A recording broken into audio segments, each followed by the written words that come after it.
Hi guys, welcome back. In today's video we'll be solving problems in which two or more terms are being added, subtracted, multiplied or divided, and we want to find out the derivative of such questions. So in my last video I had already explained the 4 rules for solving such type of questions, so do check that video out. The link would be in the description box below. So let's look at our first question. So we have x raised to 5 by 2 plus 5x raised to 7 by 5. So let's begin by saying that let y be equal to x raised to 5 by 2 plus 5x raised to 7 by 5.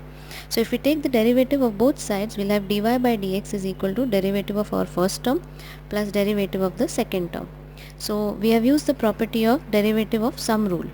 So since the second term we have a constant multiplied with x raised to 7 by 5, so we'll write the constant outside the derivative. So we'll have for derivative of first term as it is plus 5 into derivative of x raised to 7 by 5. Now using the formula of derivatives of x raised to n, we'll get dy by dx is equal to 5 by 2 into x raised to 3 upon 2 plus 5 into 7 by 5 into x raised to 2 by 5. So simplifying that further, we'll have the final answer as derivative is equal to 5 upon 2 x raised to 3 by 2 plus 7 into x raised to 2 by 5. Now in the next question, first two terms are being added and the last term is being subtracted. So therefore first to begin with, let's write root x as x raised to half, because then if we write it in this form, it will be easier to apply the formula of the derivative, because then it becomes in the standard format. So now we can combine the powers, so we'll have x raised to 1 plus half. So using the rule of indices, so that will give us x raised to 3 by 2 plus log x minus e raised to x. Now when we take the derivative of both sides, both the functions are in the standard format, so we can directly apply the formula. So we'll have 3 by 2 x raised to half plus derivative of log x, that is 1 by x minus e raised to x. So again x raised to half we can rewrite it as root x, so we'll have the final answer as 3 upon 2 into root x plus 1 upon x minus e raised to x. Now let's look at some questions where two terms are being multiplied. So we have x into sin x.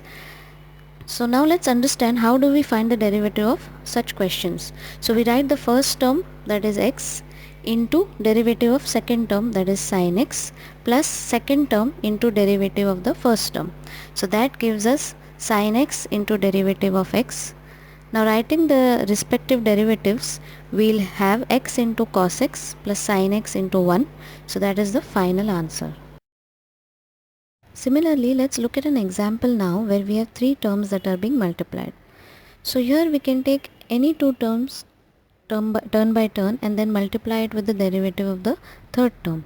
So here we write the first two terms as they are, multiplied by derivative of third, plus first into third term multiplied by derivative of second, plus second into third multiplied by derivative of the first term. So that gives us root x into 5 raised to x into minus sin x, plus root x into cos x into 5 raised to x log 5 plus 5 raised to x cos x into 1 upon 2 root x. So since 5 raised to x is common, we'll get our answer as 5 raised to x into minus root x sin x plus root x into cos x into log 5 plus cos x upon 2 root x. Next we have to find the derivative of e raised to x upon x.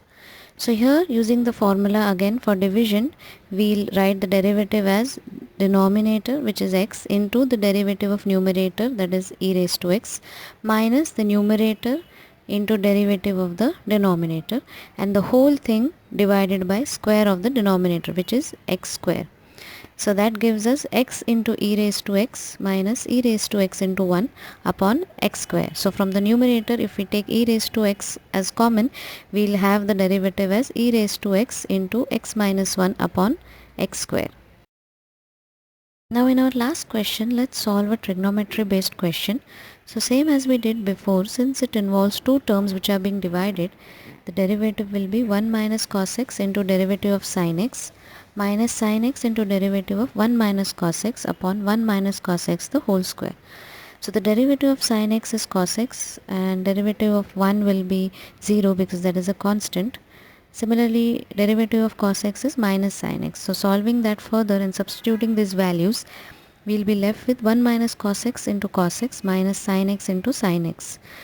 So that gives us cos x minus cos square x minus sin square x, the whole divided by 1 minus cos x the whole square.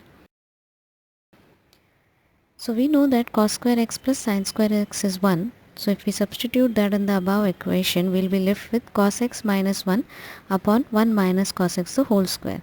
And then again by taking minus 1 common, our final answer will be minus 1 upon 1 minus cos x. Okay guys, hope this video was helpful. Thank you for watching.